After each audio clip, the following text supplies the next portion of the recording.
Good morning eight class. प्यारे बच्चों, हम पहले पढ़ते आ रहे हैं ना सुदामा चरित्र।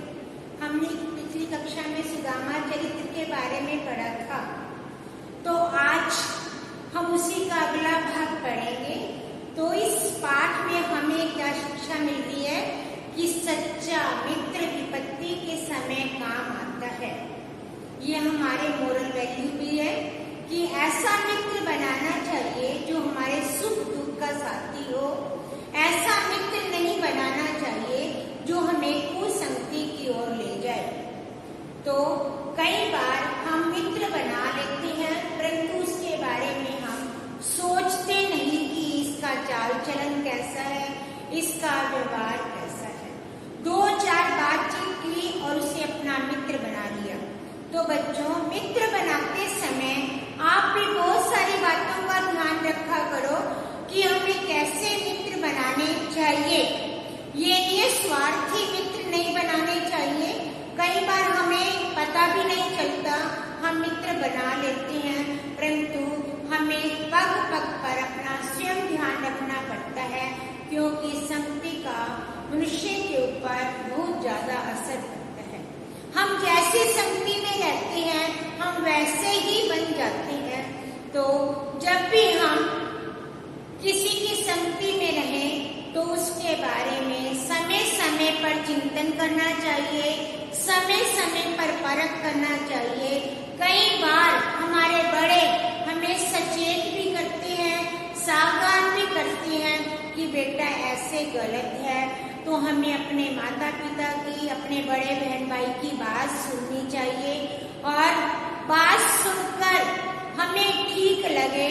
हमें बड़ों की बातें हमेशा अच्छी होती हैं। जो बड़ों का आशीर्वाद है वह सदैव हमारे लिए अच्छा ही होता है। इस बात को ध्यान रखकर यदि कभी माता पिता मना भी करें कि नहीं बेटा इस मित्र दोस्त के साथ नहीं जाना, तो बच्चों अपने माता पिता की आज्ञा का पालन करते हुए थोड़ा उससे किनारा करेंगे। और इसी के साथ जब आप अपने मित्रों के साथ, आजकल बच्चे दोबारा से घूमने लगे हैं ना, तो जब आप मित्रों से मिलते हो, बाहर जाते हो, तो अपना ध्यान रखेंगे। अपना ध्यान, आप सबको पता है कि हाथ पैर जब घर आए हाथ धोएं। ये बात बार बार बताने की नहीं है, अपना ध्यान आपने खुद रखना है। हम तभी कोविड-19 से बच सकते हैं। ठीक है, तो अब हम पाठ शुरू करें। यदि आपको कोई मेरी बात अच्छी लगे तो उसे अपने जीवन में उतार लेना, नहीं अच्छी लगे तो आपकी मर्जी, तो आप छोड़ देना। ठीक है, तो अब अपनी पुस्तक निकालो।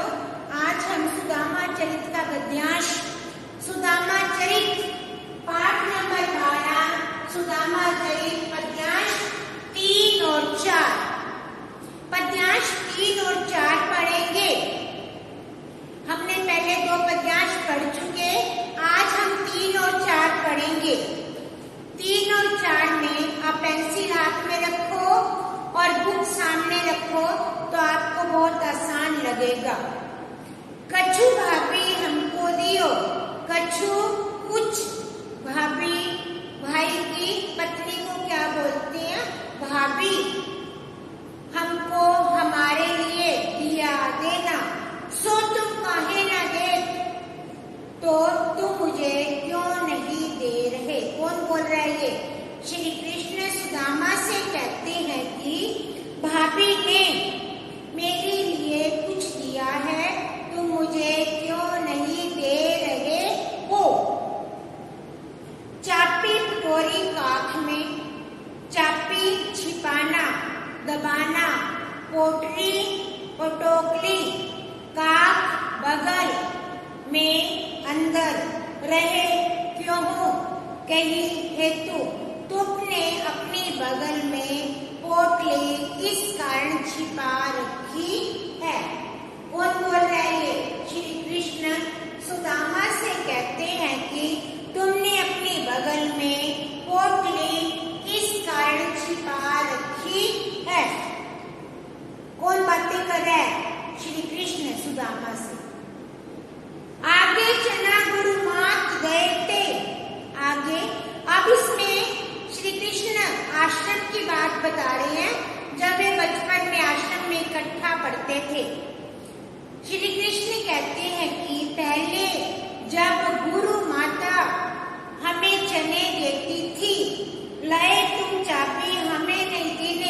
तब भी तुम अकेले चबा जाते थे, मुझे नहीं देते थे।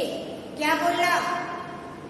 श्री कृष्ण कहते हैं कि जब गुरु माता हमें खाने के लिए चने देती थी, तब भी तुम मुझे नहीं देते थे। अगली लाइन, शाम कयो मुस्काए सुदामा सो। श्री कृष्ण, श्याम श्री कृष्ण मुस्कुराकर सुदामा से कहते हैं, चोरी की बाण में हो तुम परवीणे। परवीण चतुर, चोरी चोरी, बाण बात, चोरी करने में तुम चतुर हो। कौन कह रहा है? श्री कृष्ण सुदामा से, तुम चोरी करने में कुशल हो। पोटरी काक में छापी रहे तुम, टोकरी तुमने बगल में छिपा रखी है, खोलत नहीं सुधा रस पीने। अमृत के रस से भीगे वे चनों को तुम खोलते क्यों नहीं हो। पाछली बाणी अजो न तजो तुम, पिछली बातों को तुमने अभी तक नहीं छोड़ा है। कौन कह रहा है? श्री कृष्ण सुदामा से कहते हैं कि तुमने पिछली बातों को अभी तक नहीं छोड़ा है। तैसे ही भाभी के तंदूर गिने, वैसे ही भाभी के दिए हुए चावलों के साथ तुम कर रहे हो। समझ आया? इसमें श्री कृष्ण सुदामा से शिकायत करते हैं। अगला पद्यांश, वह फुलकनी वह उठी मिलनी, वह आदर की बात। अब सुदामा जब श्री कृष्ण के पास चले गए थे, तो जब वे वापस चलते हैं तो श्री कृष्ण उनसे कोई बात नहीं पूछते, ना कुछ देते और वैसे ही भेज देते हैं। तो सुदामा मन मन में विचार करते हैं, वह फुलकनी वह उठी मिलनी, वह आदर की बात। श्री सुदामा कहते हैं कि वह प्रसन्न होकर मिलना, वह उठकर मिलना, आदर करना, वह पटवनी गोपाल की और गले लगाना, उठकर गले लगाना, कछु न जानी जात। और बाद में अंत में विदाई के समय उन्होंने कोई बात नहीं पूछी। कहाँ भयो जो अब भयो हरि को राज समाज। सुदामा कहते हैं कि अब तो यह भगवान राजा बन गए हैं। हो कहाँ भयो जो अब भयो, जो पहले था अब वैसा नहीं है, अब तो ये राज समाज के बन गए हैं। हो आवत नहीं हूं तो वही पटियो ठेली। सुदामा कहते हैं कि ये बार बार रास्ते में सोच रहे हैं, ये बातें सुदामा रास्ते में चलते चलते सोच रहे हैं। हो आवत नहीं हूं तो विदाई के रास्ते में सोच रहे हैं। कहाँ तो वे थोड़ी थोड़ी बात के लिए मुझसे भी श्री कृष्ण द्वारा विदाई करना कुछ ऐसा था कि जिसका वर्णन नहीं कर सकते। अर्थात उन्होंने उनसे कोई बात नहीं की। घर घर तोड़त फिरत तनिक दही के काज। सुदामा सोच रहे हैं कि थोड़ी सी दही के लिए घर घर मारा मारा फिरता था। कौन? श्री कृष्ण। अब कहियो समझाई के बहुधन धरो सकेली। सुदामा के मन में सोच रहा है, श्री कृष्ण मुझे समझा रहे हैं, मैं कुछ धन संपत्ति जोड़कर संचित करूं। अर्थात अब उन्होंने विदा करते समय श्री कृष्ण ने सुदामा बेच दिया, जबकि उनके पास बहुत अधिक संपत्ति थी। दोबारा समझेंगे। इस पद्यांश में जब दोनों मित्र मिलने के बाद सुदामा अपने गांव वापस आते हैं तो श्री कृष्ण ने उनसे कोई बात विदाई में नहीं पूछी और सुदामा ऐसे ही वापस लौट जाते हैं। तब वे चलते समय अनेक बातों का चिंतन करते हैं।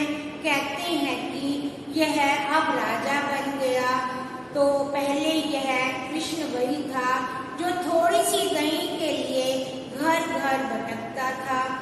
अब इतना धन संपत्ति होने के बाद इसने मुझे कुछ भी भेंट स्वरूप नहीं दिया, इस बात से व्याकुल है।